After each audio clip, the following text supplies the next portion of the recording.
Hi guys! So for today's video, meron akong itatry na gawin. So lagi ko kasi itong nakikita sa guys, sa TikTok.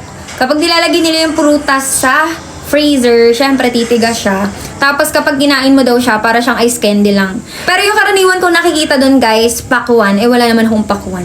So naisip kong gawin dito sa orange. Tapos dito sa grapes. Gagawin ko dito sa orange, babalatan ko muna siya. At saka ako siya ilalagay sa plastic para tumigas siya. Kasi kapag nakaganito lang, hindi siya titigas. Feeling ko lang.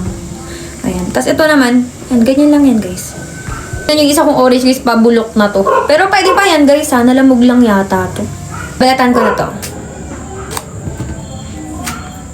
Like for real.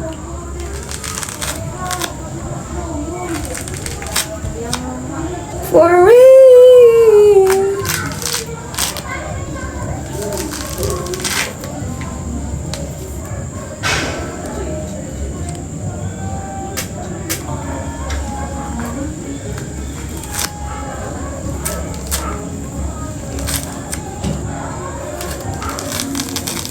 Uy, shit. Lamog nga siya, guys. Tatanggalin ko na lang yung part na to. Lamog! Lalagay ko na siya sa plastic.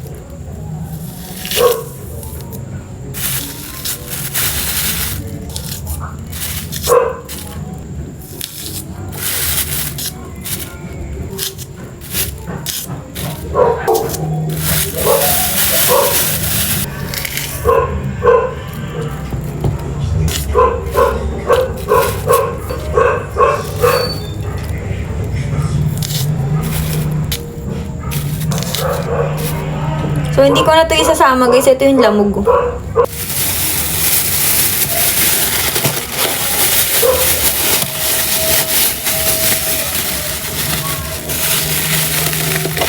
Bubuhol ko lang yan. Tsaka ko lalagay sa freezer.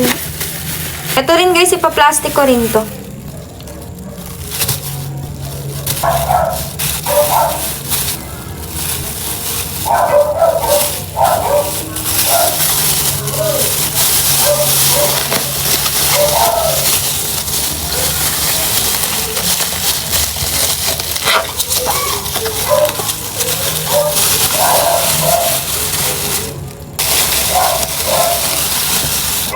Lalagay ko na siya sa freezer. Yan, dyan natin siya itabi sa yellow. Para masarap kainin. So, bukas ko na to kakainin guys. Para matigas na matigas.